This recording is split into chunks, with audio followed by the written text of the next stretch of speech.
하나님 아버지, 어떤 이는 예수 믿는다는 그 한 가지 이유 때문에 선교사가 되고 선교지에서 주님의 복음 때문에 순교를 감당하고, 어떤 이는 예수를 믿는다는 그 한 가지 이유 때문에 손해보는 줄 알지만 십자가 지는 삶을 살아가는 사람도 있으며, 어떤 이는 예수 믿는다는 그 한 가지 이유 때문에 오늘도 모든 것을 내려놓아야만 하는 그런 삶을 사는 사람도 있습니다.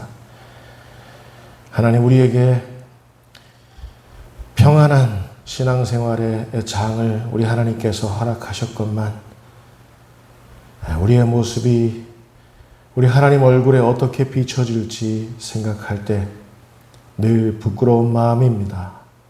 그러나 오늘도 지치고 상한 저희들의 그 마음 속에 주님 임재하셔서 저희의 영혼을 치유하시고 일그러진 저희들의 믿음을 다시 올곧게 하시며, 우리 하나님 앞에 위축된 우리의 예배가 충만한 예배로 변해지는 오늘 이 하루 될 수 있도록 인도하여 주옵소서. 하나님의 말씀이 그 어느 때보다 절박합니다. 설교자에게도 말씀하여 주시고 우리 성도들에게도 말씀하여 주셔서 우리 모두가 이 포로기에 변치 않는 믿음을 가지고 하나님의 나라를 기다리는 모든 화평교회 될 수 있도록 주님 역사하여 주옵소서. 이 예배 속에 우리 하나님 큰 의미를 부여해 주시고, 이 예배 속에 하나님 홀로 영광 받아 주옵소서. 말씀 전하는 종은 십자가 뒤로 감추어 주시고 예수님의 말씀만이 밝히 증거되게 하여 주옵소서. 감사합니다. 예수님의 이름으로 기도합니다. 아멘. 하늘에 계신 우리 아버지, 아버지의 이름을 거룩하게 하시며 아버지의 나라가 오게 하시며 아버지의 뜻이 하늘에서와 같이 땅에서도 이루어지게 하소서. 오늘 우리에게 일용할 양식을 주시고 우리가 우리에게 잘못한 사람을 용서하여 준 것 같이 우리 죄를 용서하여 주시고 우리를 시험에 빠지지 않게 하시고 악에서 구하소서. 나라와 권능과 영광이 영원히 아버지의 것입니다. 아멘. 오늘 우리들에게 주시는 하나님의 말씀은 히브리서 6장 13절에서부터 20절까지 있는 말씀입니다. 히브리서 6장 13절부터 20절까지 있는 말씀입니다. 제가 한 절, 여러분들이 한 절 교독하겠습니다. 하나님이 아브라함에게 약속하실 때 가리켜 맹세할 자가 자기보다 더 큰 이가 없으므로 자기를 가리켜 맹세하여 이르시되 내가 반드시 너에게 복주고 복주며 너를 번성하게 하고 번성하게 하리라 하셨더니 그가 이같이 오래 참아 약속을 받았느니라. 사람들은 자기보다 더 큰 자를 가리켜 맹세하니 맹세는 그들이 다투는 모든 일을 주는 확정이라. 하나님은 약속을 기업으로 받는 자들에게 그 뜻이 변하지 아니함을 충분히 나타내시려고 그 일을 맹세로 보증하셨나니, 이는 하나님이 거짓말을 하실 수 없는 이 두 가지 변하지 못할 사실로 말미암아 앞에 있는 소망을 얻으려고 피난처를 찾은 우리에게 큰 은혜를 받게 하려 하시니라. 우리가 이 소망을 가지고 있는 것은 영혼의 닷 같아서 튼튼하고 견고하여 휘장 안에 들어가게 하나니, 그리로 앞서가신 예수께서 멜기세덱의 반차를 따라 영원히 대제사장이 되어 우리를 위하여 들어가셨느니라. 아멘. 우리가 소망을 갖는 이유라는 제목으로 우리 함께 하나님의 음성을 청하도록 하겠습니다. 뜬금없지만 우리에게 소망이 있다? 우리가 희망적인가? 정말 그러한가? 그러나 우리가 소망을 갖는 이유, 또 우리가 소망을 가져야만 하는 이유 따로 있습니다. 왜냐고요? 본래부터 우리에게 얽혀있던 그 소망 그 자체는 본래부터 우리에게 있지 않았고 우리 밖에 있었기 때문입니다. 여러분, 진짜 우리에게 소망이 있었다면 얼마나 우리가 불안해해야 할까요? 진짜 우리 자신에게만 소망이 있다면 얼마나 그 소망 자체가 불완전한 것일까요? 얼마나 무의미한 것일까요? 그러나 다행히도 우리의 소망은 우리 하나님으로부터 왔다는 사실입니다. 그러나 다행히도 우리의 소망은 하나님께 있다는 사실입니다. 여러분 기억하십시오. 하나님이 우리의 소망이십니다. 하나님께서는 도무지 우리에게서 소망을 거두시는 법이 없습니다.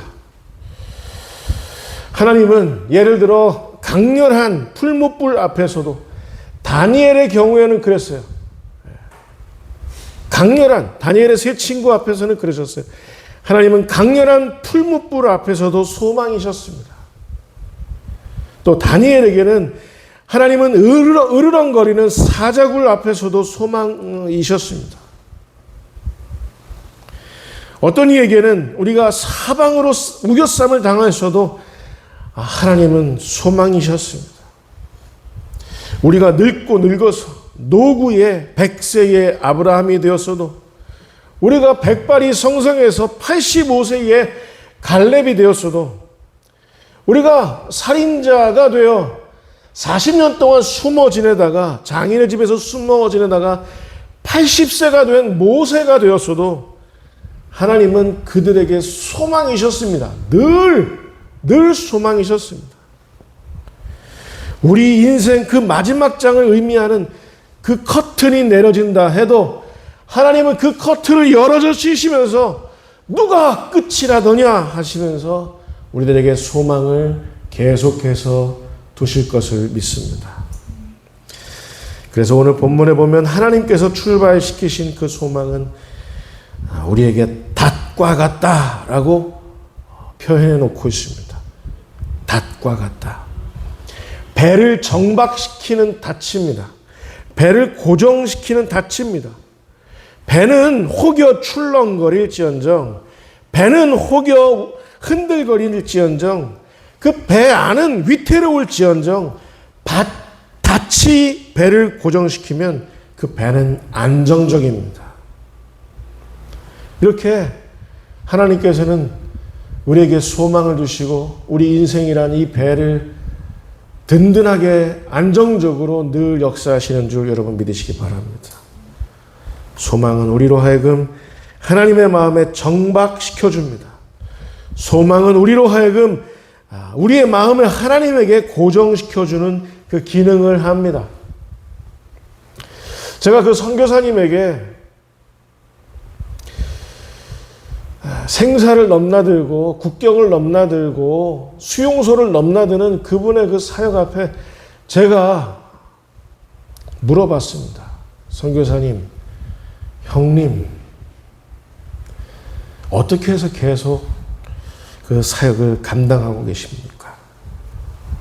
하나님께서 한 영혼에게 집중하고 계시기 때문에 그 한 영혼에게 소망을 드리우시기 위해서 하나님께서 계속해서 기적을 보여주시는데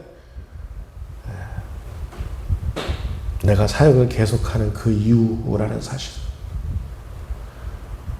그분은 좋은 직장도 나왔었어요. 근데 다 뒤로 하고 소망 없는 자들에게 소망을 드리우기 위해서 하나님의 산소망이 되어서 선교지를 향하는 그분의 그 모습 보면서 많은 도전을 받았습니다. 자, 여러분, 그렇다면 우리에게 소망은 어떤 소망입니까? 우리의 소망은 하나님에게서 왔습니까? 아니면 우리 자신의 정욕에서 왔습니까? 우리 소망의 소속은 어디입니까? 우리 소망의 그 소속이 어디냐에 따라서 우리의 앞날, 우리 삶의 현장은 결정될 겁니다. 소망의 이름으로 불리운다 해도 그 소속이 어디냐에 따라서 중요한 천양지차의 결과가 달라진다는 사실입니다. 어떤 소망은 소망 같지만 모두에게 유익해 보이지만 모두를 위태롭게 할 수 있는 그런 소망일 수도 있습니다. 자, 오늘 보면 13절 한번 볼까요? 13절 같이 읽겠습니다. 다시 시작. 하나님이 아브라함에게 약속하실 때에 가리켜 맹세할 자가 자기보다 더 큰 이가 없으므로 자기를 가리켜 맹세하여. 네, 아브라함이 등장하고 있습니다. 하나님의 소망을 다루고 계시는 우리 하나님의 그 마음 앞에 하나님께서는 아브라함을 우리들에게 보여주고 계십니다. 여러분, 아브라함은 여러분도 잘 알다시피 아브라함의 인생은 본래 그리 소망을 가질 법한 인생이 아니었습니다. 대단한 사람 같지만 아브라함의 면면을 살펴보면 소망이 있는 그런 인생으로 보여지지 않는다 그 말입니다. 아브라함의 위인 됨됨이는 진짜 별 볼 일 없었습니다. 아브라함은 자기 살자고 두 번씩이나 자기 살자고 자기 아내를 자기 누이라고 속였습니다. 자기 살자고 한 번은 애굽 왕 바로 앞에서, 한 번은 블레셋의 왕 아비멜렉 앞에서 속였습니다. 아브라함의 아내 그 사라가, 그 미모가 출중하니까 애굽 왕 바로가 자기를 죽이고 자기 아내를 취할까 봐, 한 번은 또 블레셋 왕 아비멜렉 앞에서도 자기를 죽이고 자기 아내를 취하게 될까 봐 자기 목숨 때문에 아내의 정절을 바꿨습니다. 담보로 내놨어요.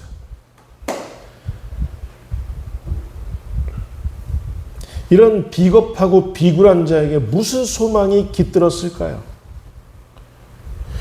설교를 준비하면서 제 얼굴이 막 떠오르고 있었습니다. 그런데 하나님께는 이런 소망 없는 아브라함에게도 약속하셨습니다. 또 맹세하셨어요. 소망이 있을 수 없는 아브라함에게 하나님은 약속하시고 맹세하셨습니다.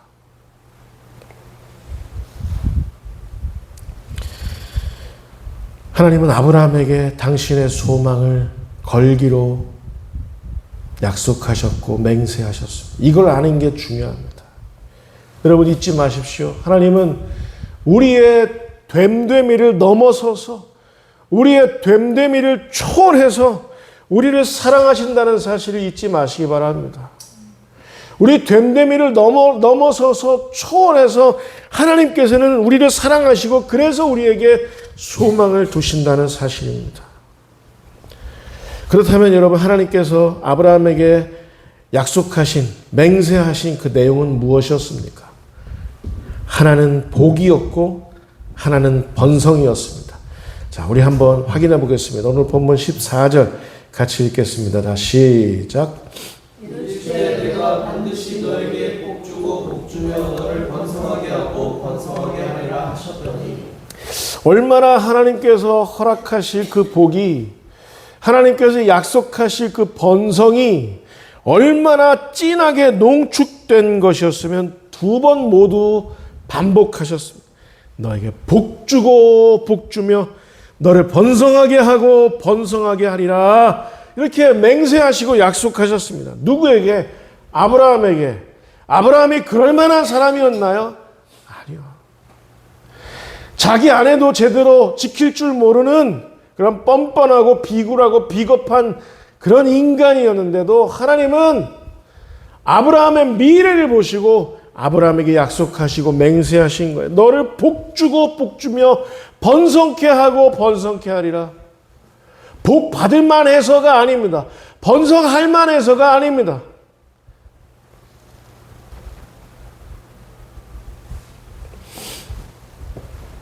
여기서 복 주겠다라는 의미의 헬라어 율로게오라는 말의 의미가 참 의미 있습니다. 우리에게.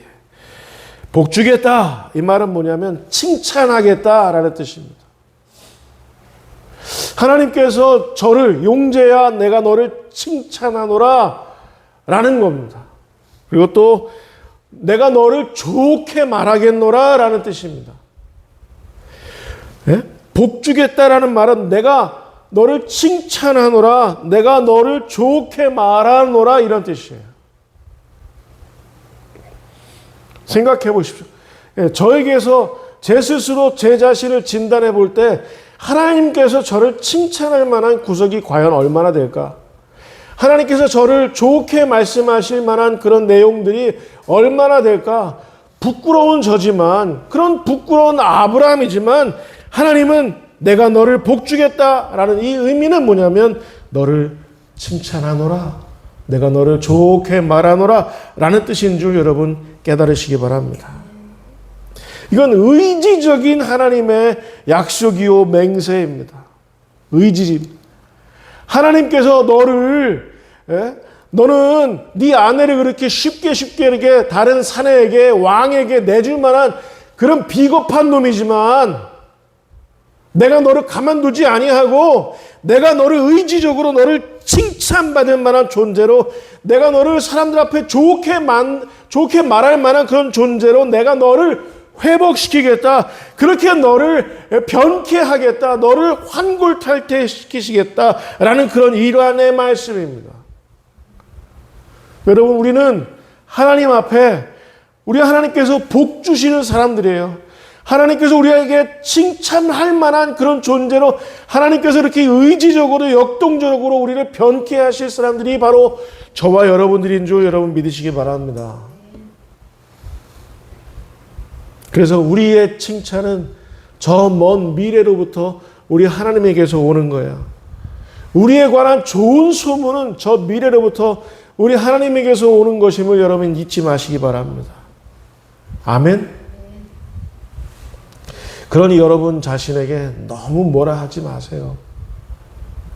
가끔은 커피 한 잔 마시는 그 여유를 가지시면서 여러분의 이름을 부르면서 네가 참 수고가 많구나. 난 너 자랑스럽구나. 얘기해 주실 수 있기를 바랍니다. 왜? 하나님이 우리를 칭찬하시기 때문에. 칭찬받을 만한 존재로 우리를 변케 하시기 때문에, 그렇게 복 주시기 때문에 라는 사실입니다. 또 하나, 번성하게 하겠다라는 의미의 플레디노라는 말의 의미는 참 또 의미 있습니다. 내가 너를 번성하게 하겠다 라는 말은 뭐냐면 내가 너를 증가시키겠다라는 뜻입니다. 내가 너를 증대시키겠다, 내가 너를 충만하게 하겠다라는 뜻입니다. 여러분, 복 준다, 번성하게 한다라고 이렇게 얘기하니까 너무 세속적으로 그동안 한국교회가 그렇게 생각해왔다 그 말입니다. 하얀 양복 입고 머리 올백하고 날씬하고 정말 뭐 탤런트같이 생긴 잘생긴 그 목사들이 할렐루야 여러분 하나님께서 복 주시고 여러분 번성케 하실 겁니다 그러면 다 우리는 일상적으로 뭘 생각하냐면 다 이거 생각한다고요. 내 명예가 올라가고 떵떵거리고 높은 자리에 올라가서, 그게 아니에요. 하나님께서 칭찬할 만한 존재, 좋게 말할 만한 그런 존재, 플레디노, 늘 우리의 삶을 증대시키고 늘 우리의 인생을, 우리의 예배를 충만하게 하시는 우리 하나님의 그 약속이요 맹세인 줄 여러분 깨달으시기 바랍니다. 번성은 그런 거예요.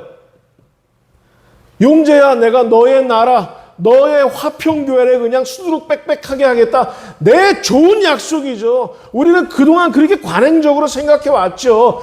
그러나 그게 아니라 화평교회를 번성하게 하겠다라는 말은 우리를 늘 하나님의 은혜 속에서 충만하게 하겠다라는 약속임을 여러분 잊지 마시기 바랍니다.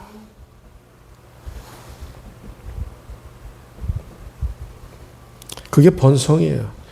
고린도후서 9장 10절 말씀 우리 보겠습니다. 고린도후서 9장 10절 같이 읽겠습니다. 자, 시작. 심는 자에게 씨와 먹을 양식을 주시니까 너희 심을 것을 주사 풍성하게 하시고 너희 의의 열매를 더하게 하시리니. 여러분 자신을 한번 생각해 보세요. 나는 심는 자인가? 우리 교회는 심는 자들로 모인 그런 교회인가? 생각해 보세요. 심는 자에게 뭘 주신다고 약속하셨습니까? 씨를 주신대요. 심는 자에게 씨를 주신대요. 심는 자에게 또 뭘 주신다 그래요? 양식을 주신대요.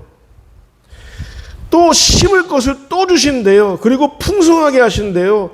그리고 의의 열매를 계속해서 더하게 해주신다고. 누구에게? 심는 자에게. 심는 자에게. 선교를 한다는 건 지금까지 내가 살아왔던 모든 인생을 다 갈아 넣어서 선교지에서 복음을 심는 것을 의미합니다.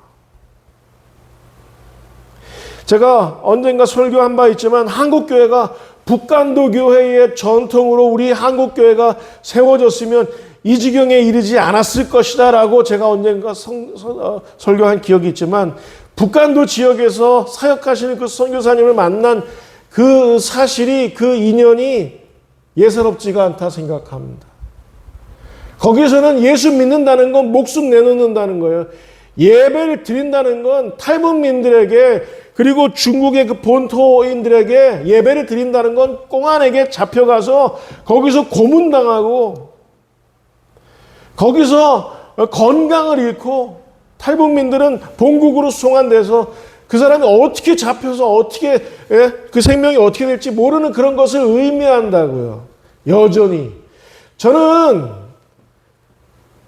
남한 북한의 모든 믿는 자들을 다시 살릴 그 역사적인 전통, 교회적인 전통이 그 조선족들, 탈북민들의 그 예배 속에, 그들의 삶의 현장 속에 거기에 소망이 있다고 저는 믿습니다. 단연. 하나님은 그들을 통해 다시 일으키실 거예요. 그들을 통해서 중국을 다시 일으키실 거예요. 대한민국을 다시 일으키실 거예요. 일본 사람들을 시기에 나게 하실 거예요. 저는 그렇게 믿습니다. 왜냐하면 그들은 심는 자기 때문에 그렇습니다. 여러분, 왜 우리 인생이 이렇게 피폐할까요? 왜 우리 인생이 이렇게 먼지 냄새가 폴폴 나고 하는 걸까요? 생각해 보십시오. 나는 심는 자였던가? 여러분, 무엇을 심으시렵니까? 이 대한민국 한국교회의 이 불쌍한 이 애통한 이 역사 속에 여러분은 무엇을 심으실 겁니까? 결론입니다. 19절 말씀입니다. 자, 우리 같이 읽겠습니다. 자, 시작. 우리가 이 소망을 가지고 있는 것은 영혼의 밭 같아서 튼튼하고 견고하여 빗장 안에 들어가느니. 부끄러운 고백이지만 설교를 준비하면서 저는 제 스스로 어떤 존재였는지 한번 뒤돌아봤는데, 저는 제 스스로 제게 얽혀있는 하나님의 소망을 그냥 거둬들이려 했던 사람이었습니다. 목회가 너무 힘들고 너무 고역인 것 같아서, 내게 안 맞는 옷 같아서 설교 강단에서 내려오려고 했던 그런 사람이었습니다. 저는 아브라함보다 더한 놈 아니었나 그렇게 생각됩니다. 아브라함은 아내를 팔아넘기려 했지만 저는 사명을 팔아넘기려 했습니다. 저는 저에게 지워진 십자가를 팔아넘기려 했던 가룟 유다와 같은 자였습니다. 어디 쥐구멍이라도 있으면 그곳에 숨어들렸습니다. 거기서 자기 연민의 껍데기 안에 갇혀 있으려 했습니다. 나 몰라 그러면서 숨어들어서 그렇게 살고 싶어 했습니다. 그런데 오늘 다시 마른 장작과 같은 저를 다시 한번 일으켜 세우시는 단어가 있었습니다.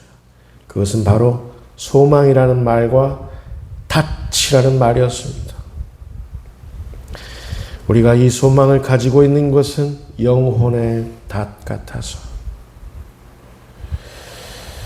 여러분, 우리는 왜, 무슨 자격으로 아직도 소망을 얘기할 수 있는 겁니까? 우리가 그만큼 영성이 있기 때문입니까? 우리에게 그만큼 종교성이 엿보이기 때문에 그렇습니까? 우리가 그만큼 윤리적이고 도덕적인 인격을 갖추었기 때문에 그렇습니까? 그래서 우리에게 소망을 얘기할 만한 권한이 우리에게 주어졌나요? 아니요. 우리가 무슨 휘황찬란한 업적을 남긴 사람들이었습니까? 아니요. 그래서 우리에게 소망이 있다는 겁니까? 아니요. 하나님은 여전히 아직도 우리의 인생을 하나님의 꿈에 정박시키고 계신다는 사실 때문에 우리는 소망을 가질 수 있습니다. 이 한 가지 이유 때문에 우리는 소망을 가져도 된다, 그 뜻입니다. 하나님이 우리의 인생 속에 하나님의 꿈을 정박시켜 놓고 계세요.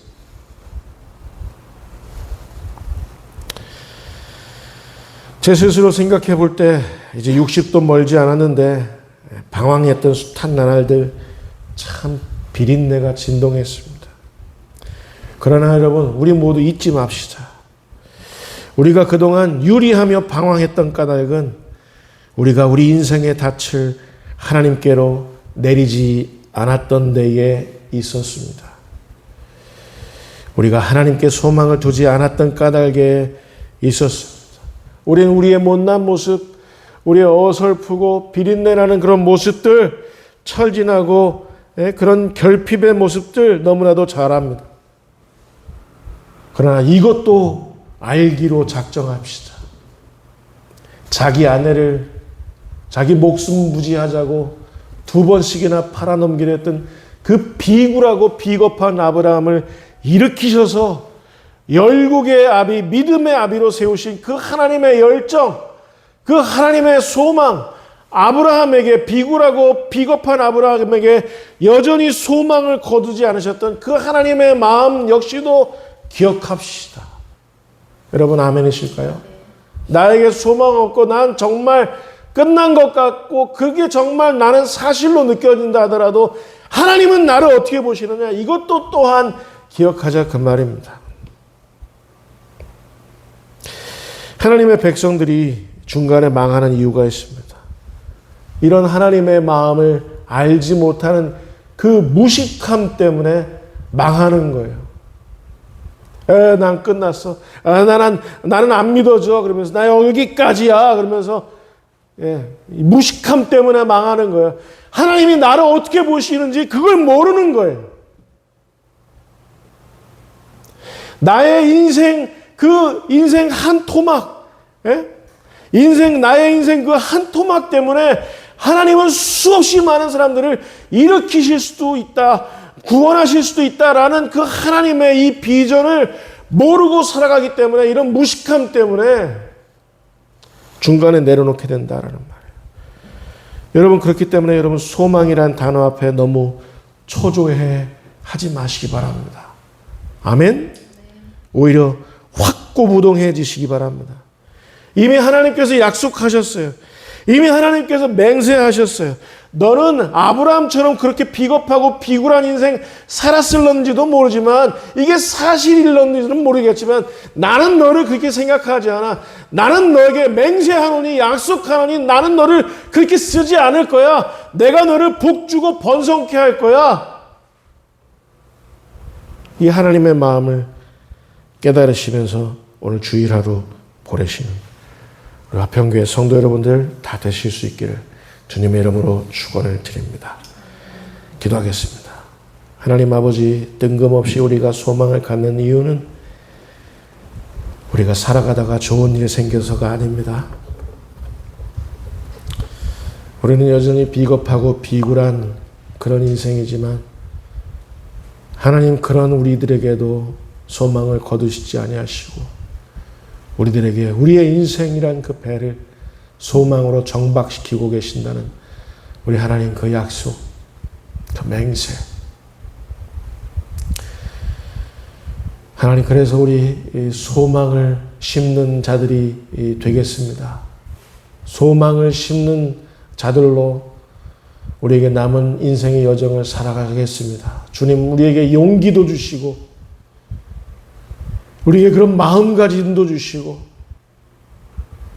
예전보다 더 성숙한 모습으로 하나님 앞에 나아가려 하는 그런 헌신하는 모습도 허락하여 주옵소서. 소망 있는 예배자, 소망 있는 그리스도인으로 이 시대, 이 어두운 시대에 소망의 등불을 밝히며 살아갈 수 있도록 우리 모두를 축복하여 주옵소서. 감사합니다. 예수님의 이름으로 기도합니다. 아멘.